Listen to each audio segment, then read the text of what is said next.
কাছাকাছি শ্যামলী অনিকেত। শ্যামলীর প্রেজেন্টেশনে দারুণ খুশি মিনিস্টার।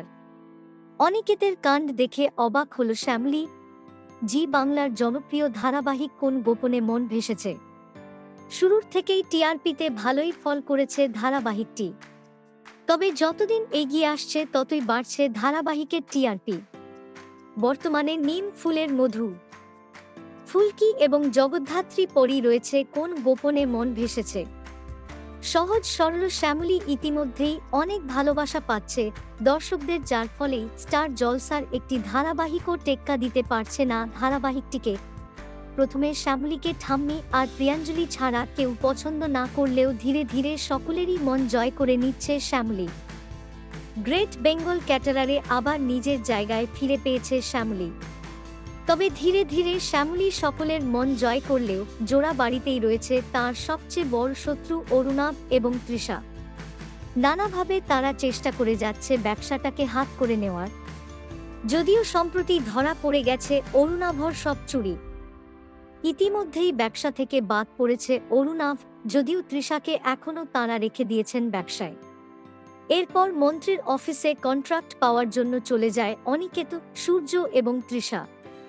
কিন্তু অনিকেতের দেওয়া প্রেজেন্টেশন ভালো লাগেনি মন্ত্রীর। তখনই জোড়াবাড়ির কাকিমা প্রিয়াঞ্জলি, রোহিণী, অপ্রতিম, ঠাম্মি এবং দুই দাদুকে নিয়ে মন্ত্রীর সামনে থালায় থালায় খাওয়ার সাজিয়ে নিয়ে আসে শ্যামলী। শ্যামলীর কাণ্ড দেখে অবাক হয়ে যান মন্ত্রী। শ্যামলী তাকে বসে সমস্ত রান্না একবার চেখে দেখতে, সমস্ত অন্য ধরনের বাঙালি পদ দেখে খুব খুশি হন মন্ত্রী। একের পর এক পদ চেখে দেখেন তিনি। সূর্য মন্ত্রী মশাইকে জিজ্ঞাসা করে তারা কন্ট্রাক্টটা পাচ্ছে কিনা। তখন মন্ত্রী বলেন প্রতিটা পদই খুব সুস্বাদু হয়েছে। যতদিন তিনি মন্ত্রী থাকবেন এখানকার সমস্ত কন্ট্রাক্ট গ্রেট বেঙ্গল ক্যাটারার পাবে। কথাটা শুনে খুব আনন্দ মনে সকলেই ফিরে আসে বাড়িতে।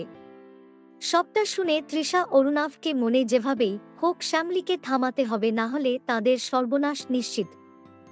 এদিকে সকলকে শ্যামলীর প্রশংসায় পঞ্চমুখ দেখে রেগে যান অপরাজিতা। তিনি মনে মনে ভাবতে থাকেন কিভাবে শ্যামলীকে এই বাড়ি থেকে বিদায় করবেন।